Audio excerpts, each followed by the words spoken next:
Congress versus the BJP, the Samajwadi Party versus the BJP in vaccine nationalism and the politics over the release.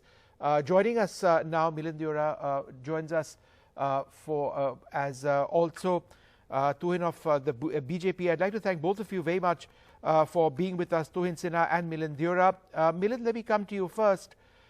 Was vaccine nationalism, isn't there a real danger to this? Is that really necessary at a time when we're all affected by this and we need a cure?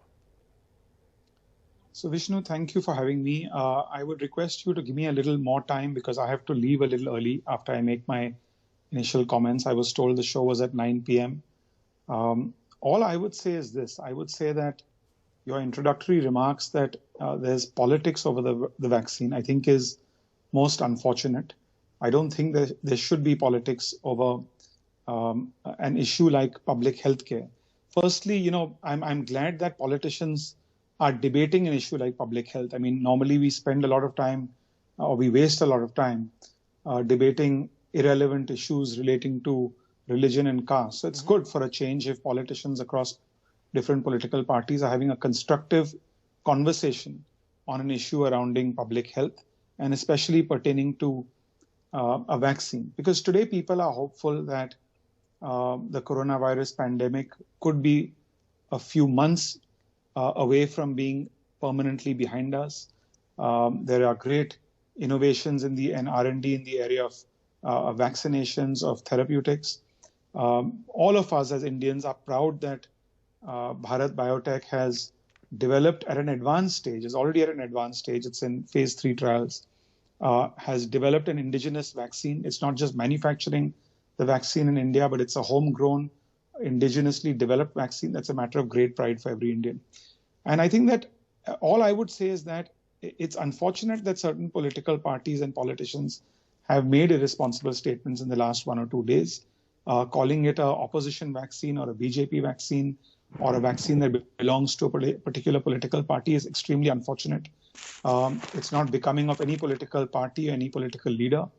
But having said that, I think it's important for the scientific community, and certainly what happens in society is reflected in politics.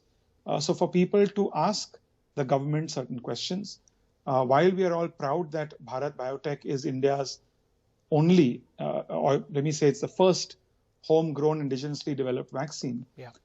I do think that there are questions that have been raised, important questions from the scientific community who are not in this for politics. They don't really care about my party or the BJP for that matter.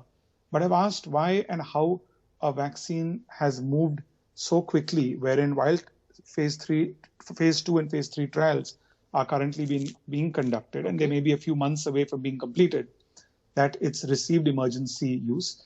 So I think the limited point that I would make is that it's important for governments and regulators, and I would credit this government at the center, state governments as well, for doing a very good job in combating COVID. I think that we've increased mask usage. We're not a country where we're denying using masks. We're not a country which has anti-vaxxers. And I just want to take that across to Tuhin Sinha of the BJP. Tuhin, I don't think anybody is criticizing Bharat Biotech at all. I think we're all immensely proud of the fact that this is a standout company. And we are proud as Indians that we have companies like this. The question is of regulation, and why should this have been released now when it could have been released 3 months later when the data was available? Well, Vishnu, the permission given to both Oxford, AstraZeneca and Covaxin is for restricted usage in emergency situations in public interest. Now, the words are so specific and clear that if you look at the phase 3 trials of Covaxin, some 26,000, an unprecedented number of 26,000 people, volunteers are being recruited for that, or out of it 23,000 have already been recruited, and I think 50% of them have been undergoing these trials for the last many weeks. So if you look at it, if in the last 50 days, none of them have reported any adverse symptom, I think by that logic itself, the restricted usage in emergency situations in public interest is already happening. Now, I can assure you that by the time the absolute data for the phase 3 is available in March, we will not be regularizing its use prior to that. But in an emergency situation, considering that apart from all the efforts that the government has put in, I think India has also been a little lucky to combat it on a day when UK reports 50,000 new cases. For a country of India's size to report just 16,000 or 17,000 is a huge achievement. And we don't want this advantage to slip out of our hands. So in this situation, I don't see any harm in giving a restrictive approval to Covaxin. Milind, does that not make sense that it's restricted use only, right? As I said, regardless of what a political person says, I saw the statements by the ICMR head, because mind you, Covaxin is a vaccine jointly developed with ICMR. Yes. As long as the regulators, the government assure the citizens about this process, the fact that if it doesn't pass phase 3 approvals, obviously it won't go out to the public at large. I think these are positive steps. That's all that people are asking for. People are only asking that the government should come clean, educate the public about this, and end any misconceptions. Because the more misconceptions you have, the more it becomes open to politicization, which will be the most unfortunate thing we can do around a vaccine. Which is why I said to another news channel earlier in the day that I personally am very proud that we have created a homegrown vaccine. I congratulated the government for encouraging the private sector, working in tandem with the scientific community, with regulators, with institutions like the ICMR, which I have worked with as a union minister in the past. Great people, great scientists, great medical professionals who run it. And that's a good thing. That's all I asked for, and that's all that the opposition is asking for, is that please explain to the public that you have thought this process through. It's not being done in haste. And then I'm sure that once phase 3 trials are completed, it could be 2-3 months from now. At that point, it would probably receive approval for the general public at large to be vaccinated. And at that point, who would not want to take a homegrown and indigenously developed vaccine? Right. I mean, all of us would queue up to do that. Absolutely. So there's no discussion, there's no debate or politics or differences of opinions here.